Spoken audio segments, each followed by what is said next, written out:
Bismillahirrahmanirrahim. Assalamu alaikum wa rahmatullahi wa barakatuh.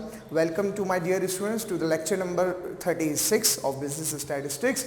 जैसा कि आपको याद होगा कि हमने स्टैटिस्टिक्स के अंदर जो है वो 3 चैप्टर कंप्लीट कर लिए हैं और पिछले जो है वो कुछ लेक्चर से हम जो है वो रिवीजन को हमने स्टार्ट किया हुआ है, जिसके अंदर हम ऐसे क्वेश्चंस कर रहे हैं जो हमने अपने नॉर्मल लेक्चर्स के अंदर, या यूँ समझ लें कि हमने अपने जब सिलेबस कवर कर रहे थे उस दौरान हमने नहीं करे, क्योंकि वो मेरी नज़र में और बोर्ड के पॉइंट ऑफ व्यू से देखा जाए तो वो जो है वो इम्पॉर्टेंट नहीं थे खास, लेकिन जो है वो रिवीजन के अंदर मैंने कहा कि हम उन क्वेश्चंस को और उस तरह के जो कॉन्सेप्ट्स हैं उसको भी हम क्लियर कर लें, ताकि ऐसा ना हो कि कहीं खुदा ना खास्ता आपके पेपर में आ जाए और आपके लिए कोई मुश्किल का सबब बने। तो वही 3 जो है वो चैप्टर जो है वो हमारे कंप्लीट हुए हैं, उसी का रिवीजन चल रहा है, उसी के मुख्तलिफ क्वेश्चंस आपके सामने आ रहे हैं।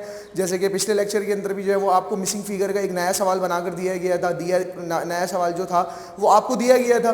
तो उसी तरह जो है ना आज ये सवाल आपके सामने जो है ये लिखा हुआ है, जिसके अंदर जो है वो ये चैप्टर नंबर 3 का रिवीजन है। मैं आपको बताऊं चैप्टर नंबर 3 का ये सवाल है, जैसा कि शायद आपने सवाल पढ़ लिया हो कि construct circular diagram. Circular diagram आपको पता है कि पाई चार्ट का दूसरा नाम है, जिसको हम पाई डायग्राम भी बोलते हैं, ठीक है ना। तो ये मुख्तलिफ 2-3 नाम इसी एक ही डायग्राम के हैं।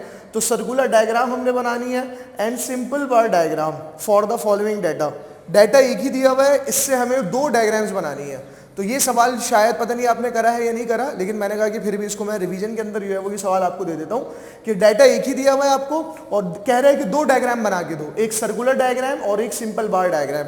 तो सिंपल बार डायग्राम तो बहुत ही आसान है, आपको याद होगा। बस सिंपल हम जो है वो सिंपल सीधे सीधे बार उसके अंदर जो है वो बनाते हैं इनकी फ्रीक्वेंसी या इनकी प्राइसेस को देखते हुए, और हमारा जो है वो सिंपल बार डायग्राम कंप्लीट हो जाता है। लेकिन सर्कुलर डायग्राम जो है वो उसको अंदर आपको पता है कि हमें इसको जो है वो यूँ समझ लें कि सेक्टर्स के अंदर हमें उसको जो है वो कन्वर्ट करना पड़ता है, एंगल ऑफ सेक्टर निकालना पड़ता है, उसके एंगल्स मालूम करने होते हैं, जिससे एक फार्मूला आपके सामने आया था, component value divided by whole value multiply by 360 degree.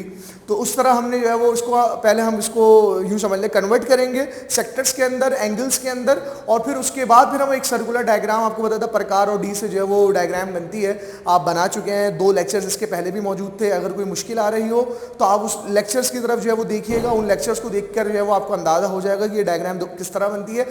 ये इसीलिए दी गई है कि ये मुश्किल डायग्राम है, उस स्टूडेंट्स उसको भूल जाते हैं बना के, सही है। बनाने के बाद जो है वो दोबारा जब बनाने बैठते हैं तो उनको याद ही नहीं आता कि भाई डी को किस तरह पकड़ना था और जो है वो किस तरह जो है वो हमें एंगल निकालने थे, तो उसके अंदर मुश्किल हो जाती है। इसीलिए मैंने ये आपके लिए ये सवाल यहाँ पर लिखा है। तो ये आपके एंड पर है ये सवाल, आपने जो है वो उसको सॉल्व करना है और फिर उसके बाद जो है वो इसको मुझे आपने अपनी ऑनलाइन क्लास के अंदर या फिर जो है वो व्हाट्सएप में जो है वो आपने मुझे उसका सोल्यूशन लाजमन भेजना है, ताकि मैं आपको फ़ौरन रिस्पॉन्ड कर सकूँ। इंशाअल्लाह ताला नेक्स्ट लेक्चर के अंदर हम इससे आगे बढ़ेंगे। अपना बहुत ख्याल रखें। जज़ाकुमुल्लाहु खैरन। अस्सलामु अलैकुम व रहमतुल्लाहि व बरकातुहू।